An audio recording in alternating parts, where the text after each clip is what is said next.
Like all of us who belong to the Lord, King David had his share of difficulties and of pressures. He had his share of pain and of grief because of his faith.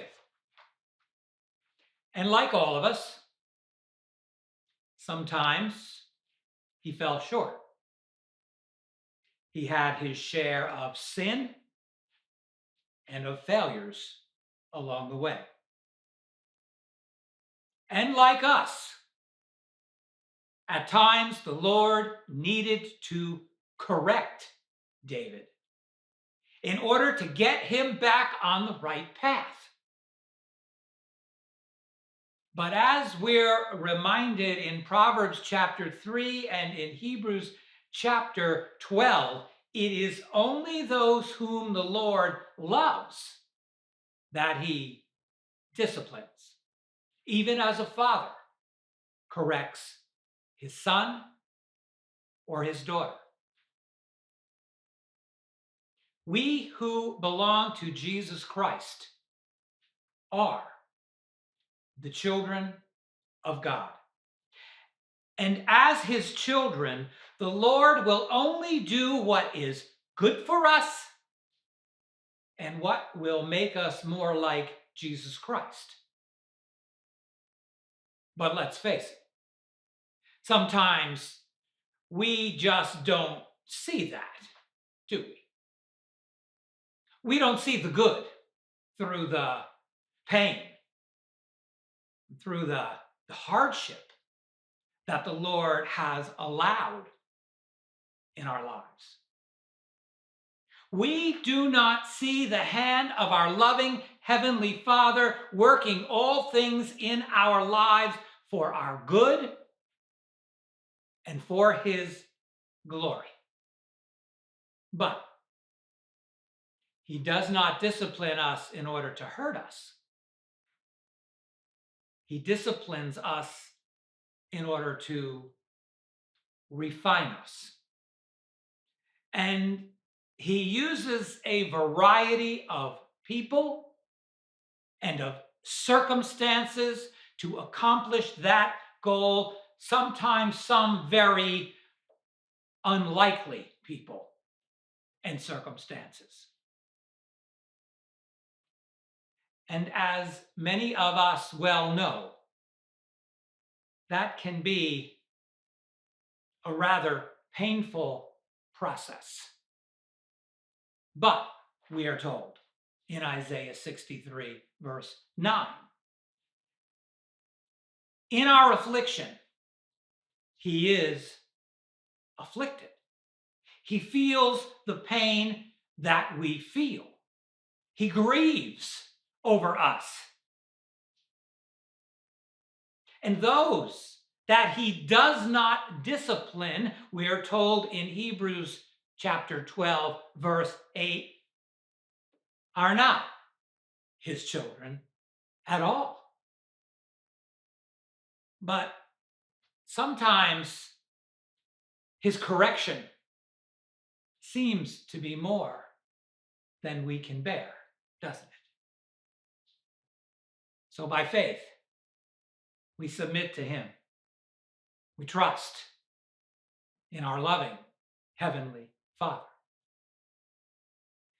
And as we come to Psalm chapter 6, we find that David was perhaps in a similar situation. We find he was under the weight of the discipline of God. But David didn't question the need for his correction.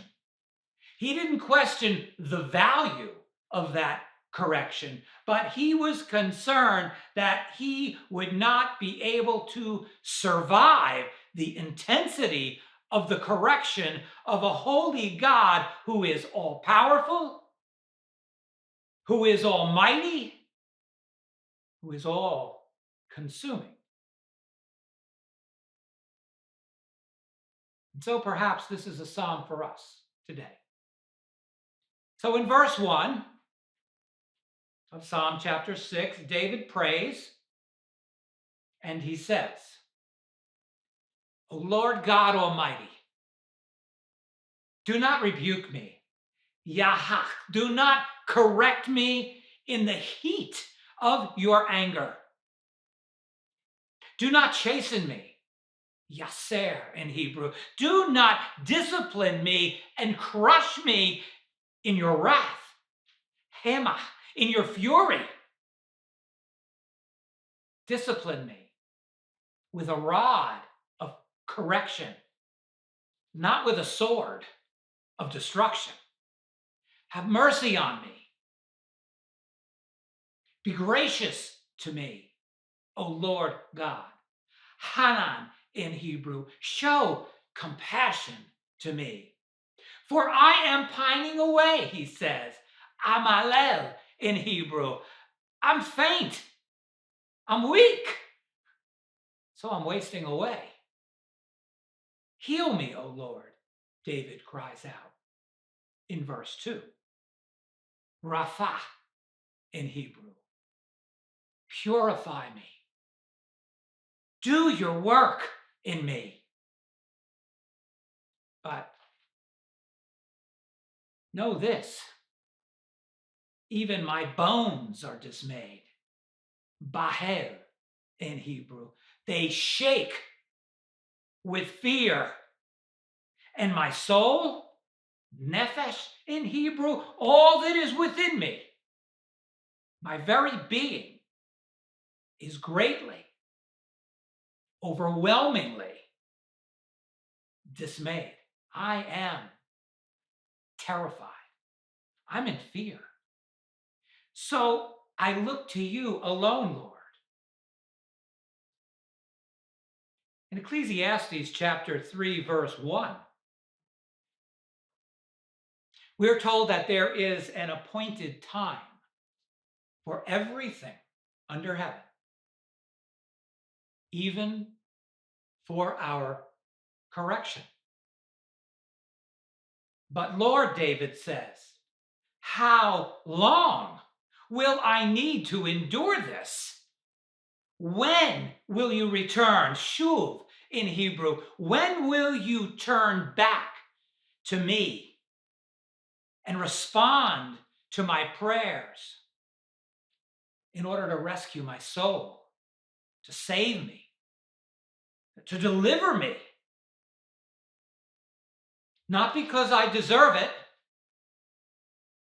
but rescue me because of your loving kindness, he says in verse 4, because of your mercy, because of your unchanging, your unwavering love for me. For I'm about to perish. And there's no mention of you in death. He says in verse 5, in Sheol, in the place of the dead. Go to the graveyard. In the graveyard, there is only silence. For only the living can give thanks and praise to you among the people on this earth. So, let me live, Lord. Let me live so that I might glorify your name on the earth. But David adds this in verse 6. You know, you see, that I'm weary. Yagah in Hebrew. I'm just worn out with my sighing and with my groaning, with my grief. Every night, I make the pillow of my bed swim with weeping. I drench my couch with tears of sorrow. My eyes have wasted away, he says in verse 7. Chesh in Hebrew. They become weak and they grow dim because of my tears, because of the intensity of my grief. They've become old.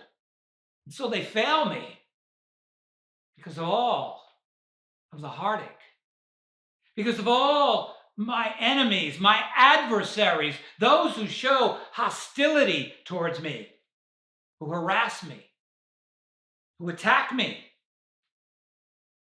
Lord, how much more can I take? But still, David says in verse 8,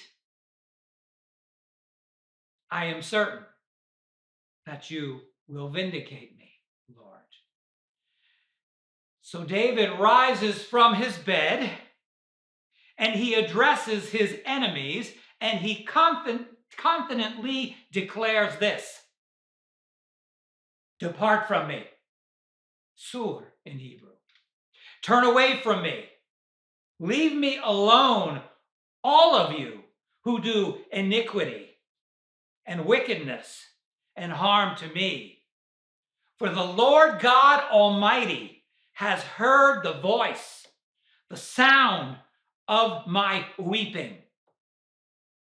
For weeping is a language that needs no translation, does it? It is the language of grief and of suffering for us all. The Lord has heard my supplication, David points out in verse 9. Tekinach in Hebrew. He's heard my plea for his favor. The Lord receives and he accepts my prayer. So there will be victory. There will be rest and peace for me. So he concludes this prayer in verse 10, and he says, let all of my enemies be ashamed. Bush in Hebrew. Let them be covered with the disgrace that they deserve. Let them be greatly dismayed and in terror and in fear. Let them turn back and flee suddenly in a moment of time. Let them be ashamed and run for cover. And we pray that those who persecute us will turn away from their wicked ways and turn to Christ for the salvation of their soul before it's too late, before they are greatly dismayed and suddenly ashamed and they experience the wrath of God forever. Amen. You've been listening to Bruce David Bell, pastor of Berean Bible Fellowship. If the Lord has ministered to you through this message and you would like more information, then visit us on the web at bbfva.org.